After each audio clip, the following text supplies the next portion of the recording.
The Globe Theatre in London is calling a show called I, Joan, a rendition of the story of Joan of Arc, with the title character using the pronouns they, them. The theater explained the choice to use those pronouns, saying, quote, Shakespeare was not afraid of discomfort, and neither is the Globe. History has provided countless and wonderful examples of Joan portrayed as a woman. This production is simply offering the possibility of another point of view. That is the role of theater, to simply ask the question, imagine if. And joining us now to discuss is Margaret Olohan, D.C. correspondent at the Daily Wire. Margaret, great to be with you as always. I want to talk about Joan of Arc, but first, I'd like to get your thoughts on that Atlantic article linking the rosary to violence and extremism.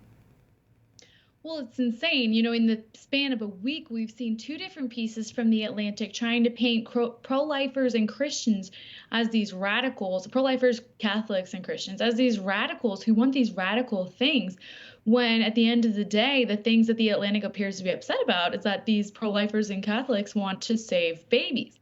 So last week, we saw a piece from the Atlantic talking about how pro-lifers are latching on to Jane's Revenge, this group that has been attacking pro-life centers and organizations all over the country. This week, we saw a piece from the Atlantic saying that the rosary is an extremist symbol. Now, Catholics know that the rosary is not an extremist symbol. It is, however, a very powerful spiritual weapon that Catholics use to ask God for what they need, to ask Mary for what they need, and it is an extremely powerful spiritual weapon. But there is no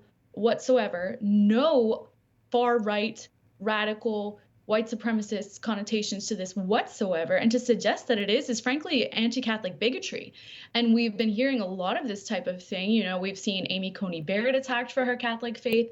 We've seen a lot of different traditional Catholics being attacked for their faith because they stand for traditional Catholicism. And traditional Catholicism completely contradicts many of these leftist principles, such as same-sex marriage, abortion, a lot of different things, euthanasia. Traditional Catholicism stands for the truth. And so at the end of the day, leftists and the Atlantic apparently can't handle that. Yeah, and as we mentioned, you know, the original headline of the article was changed. What do you think was behind that change? And also, you mentioned this traditional Catholic. He mentions this phrase a lot, radical traditional Catholic, throughout the article. What do you think he is possibly implying by that? He meaning the writer. Well, he's implying that traditional Catholics aren't actually real Catholics, and that perhaps these real Catholics are kind of a new wave of Catholics that believe new things.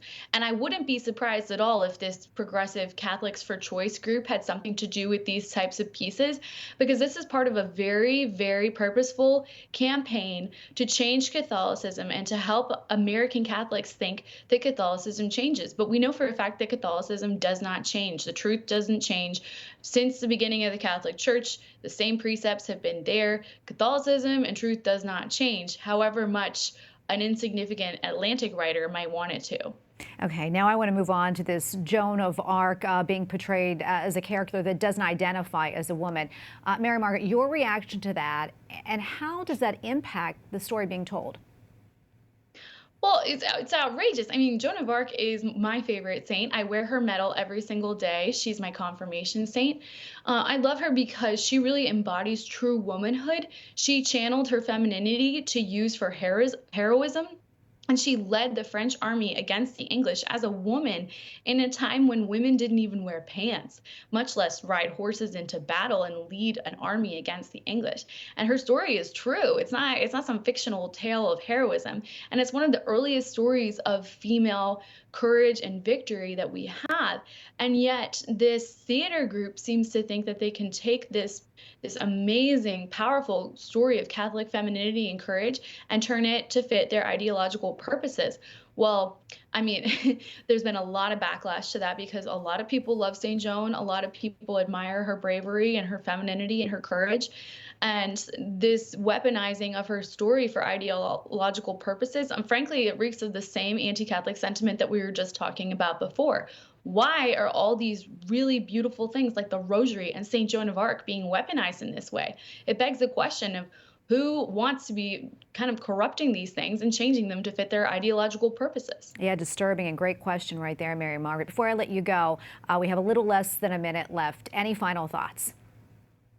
Well, I think that this is a really good opportunity to share St. Joan of Arc's story with a lot of other people. My favorite book that is written about St. Joan of Arc and what inspired me to choose her as my confirmation saint was actually written by Mark Twain, who wrote Tom Sawyer. So you would never think that he would have written a great book about St. Joan of Arc.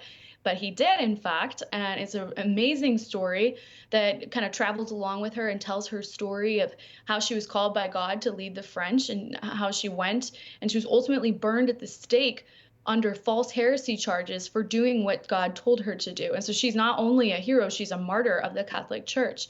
It's an incredibly inspiring story, and I think it's so great for women to hear about this in this day and age, but also men too. Absolutely. And Mary Margaret, thank you so much for coming on and weighing in. We really appreciate it. Thank you.